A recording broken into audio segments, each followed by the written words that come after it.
Salut les amis, j'espère que vous allez bien. Moi c'est Charlotte. Sur cette chaîne, on parle des études en Chine, du système éducatif chinois, des procédures de bourse et d'admission, des stratégies pour apprendre le mandarin, ainsi de suite. En tout cas, cette chaîne te permettra de réussir ta vie d'étudiant en Chine. Si tu es intéressé par cette thématique, n'hésite pas à t'abonner et activer la cloche de notification pour ne pas manquer nos prochaines vidéos. Comme tu as vu sur le titre, aujourd'hui on va toujours parler du logement. Oui, bien sûr, parce que le logement est très important. Vous comprenez les amis.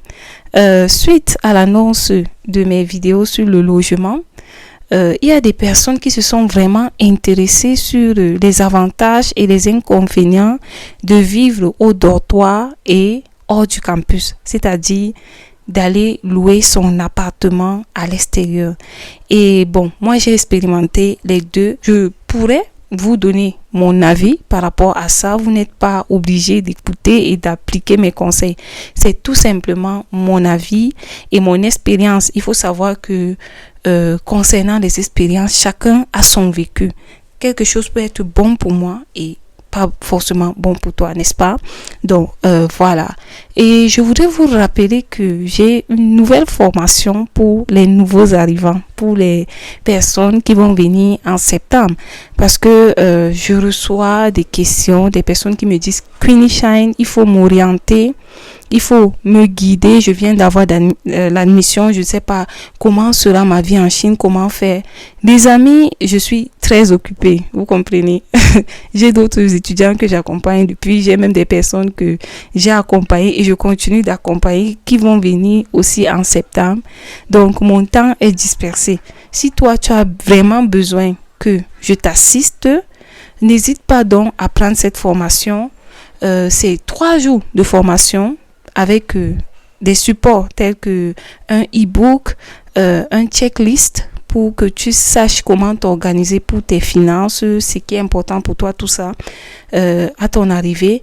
Et il y a aussi un petit suivi, parce que quand tu vas arriver ici, il faut configurer certaines applications, il y aura la barrière linguistique, la divergence culturelle, il y a les codes qu'il faut comprendre, il y a le fonctionnement du pays et tout, il y a des lois, c'est vrai. Quand tu arrives ici, chaque année, il y a l'immigration qui vient une fois par an dans les écoles pour expliquer les lois liées au statut d'étudiant. Mais bon, c'est toujours bien d'avoir une personne qui parle notre langue, qui nous explique les choses terre à terre, vous comprenez. Donc, si tu as besoin de suivi à ton arrivée, n'hésite pas à prendre cette formation et tu ne vas pas regretter, quel que soit ton cursus que tu vas faire ici en Chine. Je pense que j'ai déjà passé toutes ces étapes-là. Même si tu viens pour la langue, la licence, le master, le doctorat, je pense que je t'aiderai, je te donnerai des conseils pour mieux aborder ton année académique. Voilà. Donc, aujourd'hui, on va parler du logement. On va toujours parler du logement. Cette fois-ci, je vais essayer de vous présenter les avantages et les inconvénients de vivre au campus, c'est-à-dire au dortoir et hors du campus. Parce que l'une des choses que j'ai aussi remarqué sur cette chaîne, c'est qu'il y a des adultes qui me regardent. Il y a parfois des personnes qui m'écrivent, qui me disent Queenie Shine, j'ai 35 ans, j'ai 40 ans. Est-ce que c'est possible pour moi de venir étudier en Chine? Et quand on est déjà adulte, ça veut dire que on a déjà notre vie et ça ne serait pas forcément évident de vivre au dortoir avec nos petits frères et sœurs ou bien de vivre en colocation. Et parfois même on arrive ici, on est en couple. Si tu es en couple, c'est pas évident de vivre en colocation, vous comprenez ce que je vais dire. Donc, je vais essayer de vous donner quelques conseils par rapport à mon expérience comme d'habitude. Voilà. Premièrement, si tu viens en Chine en tant qu'étudiant, ça veut dire que tu n'as pas d'autres objectifs à côté de tes études, parce qu'il y a aussi des personnes qui viennent, qui me disent Queenie Shine, pour te dire la vérité là, moi je veux faire le business à côté, je viens quand même à Chine, l'usine du monde. Donc, il y a des personnes qui me disent souvent ça. Maintenant, je m'adresse d'abord à ceux qui viennent en tant qu'étudiants, qui n'ont pas d'autres objectifs à côté, qui viennent vraiment se former, avoir des compétences dans un domaine. Voilà, si tu es boursier, tu viens en tant qu'étudiant, et même si tu n'es pas boursier, premièrement, moi je te dirais que le campus est une bonne option. Voilà. Il y a des avantages à vivre au dortoir. Moi, j'ai vécu beaucoup plus de temps au dortoir et je ne regrette pas. Pourquoi? Vivre au dortoir te permet de développer ton réseau. Oui. Quand tu vas venir ici, ça te permet de développer ton réseau. Parfois, quand vous arrivez au début, vous ne vous exprimez pas encore bien en anglais, bien en chinois. Vous parlez peut-être votre langue et tout. Si vous décidez de vivre hors du campus, ça ne serait pas forcément évident, les amis, vous comprenez. Or, si vous vivez au dortoir, vous aurez des personnes qui peuvent vous assister en cas de besoin.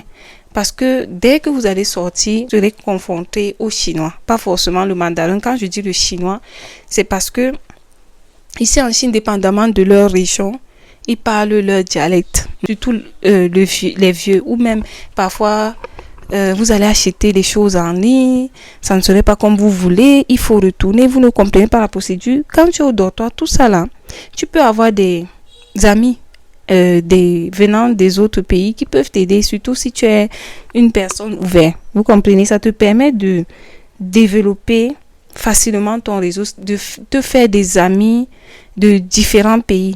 Oh, si tu vis à l'extérieur, ce n'est pas forcément ça. Moi, je vis dans mon appartement seul. Je me sens souvent seule. Voilà.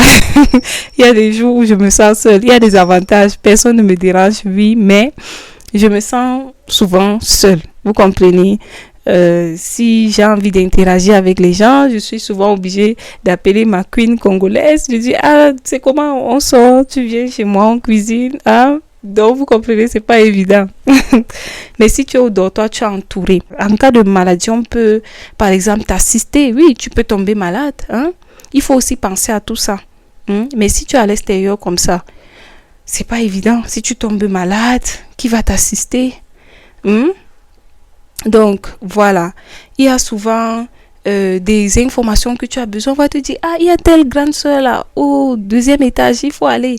Il y a tel frère là, qui est dans telle chambre. On peut aller, peut-être il va t'aider et tout ça. Donc, quand tu viens ici pour les études, tu n'as pas d'autres intentions. Même si tu viens et tu as l'intention de faire du business, du moment où tu n'es pas âgé. Quand je dis âgé, je parle des gens qui ont déjà... Bon, je ne dis pas que vous êtes âgé, mais seulement que si tu es déjà des 35 ans, tout ça, même à ces âges-là, il y a des docteurs qui vivent au campus, mais... si c'est des jeunes qui viennent 18, 19, 20 ans, restez au dortoir. Oh. En fait, le deuxième point encore, vivre au dortoir te permet d'économiser. Oui, parce que si tu décides d'aller vivre à l'extérieur, louer un appartement, dépendamment de ce que tu veux, voilà, parce que le coût des appartements dépend aussi du confort que tu veux. Il y a aussi les factures telles que l'électricité, le wifi, l'eau chaude, parfois le chauffage dans des zones où il fait vraiment froid, où il neige pendant l'hiver, tout ça. Donc, il faut y penser. Vous comprenez? Donc, il y aura, en dehors du loyer, il y aura des factures. Et parfois, on m'a dit que dans certaines zones, il y a des petits frais d'entretien. Peut-être il y a des parcs dans la zone. Il y a aussi ça. Il y a deux fois les frais d'entretien, peut-être de quoi. Donc, tout ça, là, il faut prendre en compte. Si tu vis, par exemple, au dortoir, ça te permet d'économiser parce que non seulement les coûts des logements dans les dortoirs sont souvent moins chers par rapport aux appartements à l'extérieur. Donc, vivre au dortoir permet d'économiser. Autre chose, le troisième point, l'avantage de vivre au dortoir, c'est quoi? C'est la commodité. Quand vous allez venir ici, vous venez pour les études, n'est-ce pas? Oui, c'est ça votre premier objectif, même si vous voulez faire le business. Et dans les campus universitaires ici en Chine, il y a presque tout. Déjà, il y a ta salle de classe, pas forcément de prendre un moyen de transport. C'est vrai que les universités sont tellement grandes, les universités chinoises, c'est tellement grand.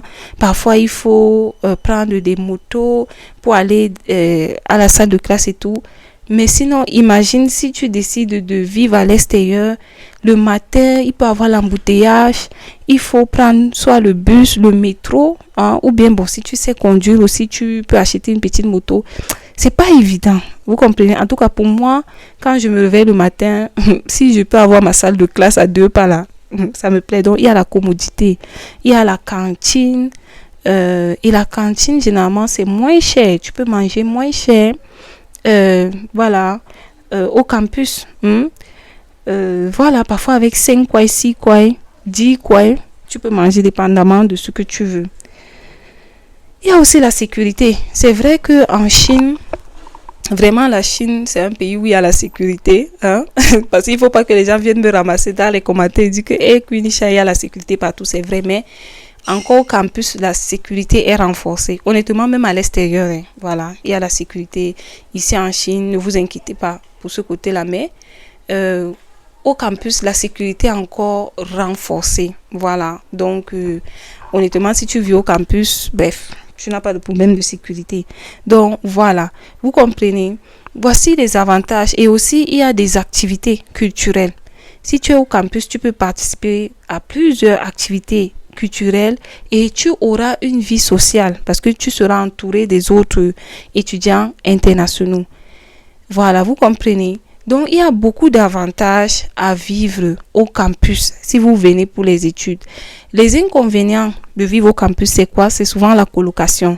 Peut-être que tu es déjà adulte, tu es en train de venir en Chine, il faut venir encore vivre cette vie d'étudiant, la vivre en colocation ou bien les règles. Moi, quand j'étais souvent au campus, je sentais comme si j'étais infantilisée, vous comprenez. Donc, avec toutes ces règles-là, parfois tu as l'impression qu'on te traite comme un enfant, vous comprenez. Donc, voici les inconvénients. Mais après, si tu viens vraiment pour les études, tu n'as pas beaucoup de moyens pour te permettre un appartement, tu t'entends avec ta colocataire et tout, bref, mon frère, ma soeur, qu'est-ce que tu cherches? Tu es venu pour les études, tu es là pour un temps, reste au campus. Maintenant, pour ceux peut-être qui font le business, c'est autre chose, parce que tu sais que ton visa X est limité. Donc, si tu fais le business, parfois, il va falloir porter les cartons. Et si tu entres au dortoir avec les cartons, tu vas devoir expliquer. Si on te voit 1, 2, 3 fois, toi tu portes les gros cartons, peut-être les colis des clients et tout, on va te poser des questions. Qu'est-ce qu'il y a à l'intérieur des cartons? Qu'est-ce que tu fais? Tu vas donner des excuses quelquefois, mais ça ne serait pas évident. Vous comprenez? Pour ceux qui viennent, des étudiants entrepreneurs là, si vous avez des moyens, moi je pense que c'est préférable de vivre à l'extérieur parce que si tu vis à l'extérieur, tu seras plus libre. C'est vrai qu'il y a des universités où pour voyager, il faut demander la permission, mais pour d'autres, c'est un peu plus souple. Si tu viens, tu es étudiant entrepreneur, parfois tu seras appelé à voyager parce que vous qui venez, vous n'allez pas tous venir à Guangzhou, non. Vous êtes peut-être dans les provinces. Parfois, si tu as une grosse commande, il faut voyager et si tu es au campus, c'est pas évident. Vous comprenez? Et aussi, si tu es au campus, c'est pas évident avec tes commandes parce qu'il va falloir vérifier, emballer tout ça. Si tu es au campus, tu vas parfois te limiter aux petites commandes. Voilà. Ou bien tu vas jongler. Oui.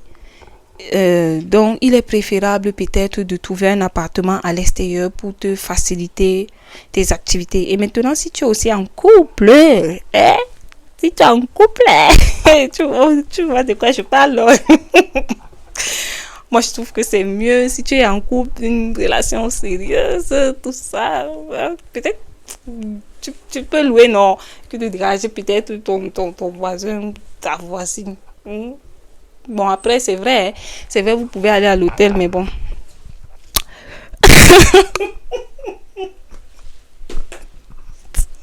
Ouais, je peux faire mes vidéos et être sérieuse. Donc, comment être sérieuse avec vous? Vu que je connais certains d'entre vous, parce que bon, vous êtes dans les formations, vous faites les coachings, tout ça, donc je me sens un peu plus proche, donc comment être sérieuse? Mais ce que je dis, c'est vrai, n'est-ce pas? Donc, vous comprenez, il y a des avantages et des inconvénients de vivre à l'extérieur ou bien au campus. Mais en conclusion, je dirais que si tu viens vraiment pour les études, si tu peux, reste au campus. Maintenant, si tu veux faire le business à côté, pour les débuts, reste au campus pour d'abord développer ton réseau, comprendre le système, peut-être même pour une année, puis déménager. Vous comprenez? Maintenant, si tu es vraiment dans une relation de couple très sérieuse là, très sérieux, tu vois, peut-être parfois, peut-être tu peux aussi vivre à l'extérieur. Si tu peux te permettre aussi, tu peux vivre à l'extérieur. En tout cas, l'avantage de vivre à l'extérieur, c'est la tranquillité d'esprit. Voilà, tu es tranquille, tu es à l'aise, tu as ton petit coin, personne ne te dérange, tu fais ce que tu veux. Maintenant, si tu vis au campus, il faut savoir qu'il y aura des contraintes. Voilà, il y aura des contraintes tout simplement. Si vous avez d'autres questions concernant le logement, n'hésitez pas à me poser. Peut-être que je n'ai pas tout dit dans la vidéo. N'oubliez pas de venir vous inscrire aux formations. Il y a la formation pour les nouveaux arrivants, la formation 2 en 1. C'est une formation qui prépare ceux que je vais accompagner. Ou bien vous prenez le coaching, tout simplement. Ou bien ceux qui veulent postuler eux-mêmes. Voilà. Si vous avez aimé cette vidéo, n'hésitez pas à liker, commenter, partager. On se retrouve à la prochaine. Bisous.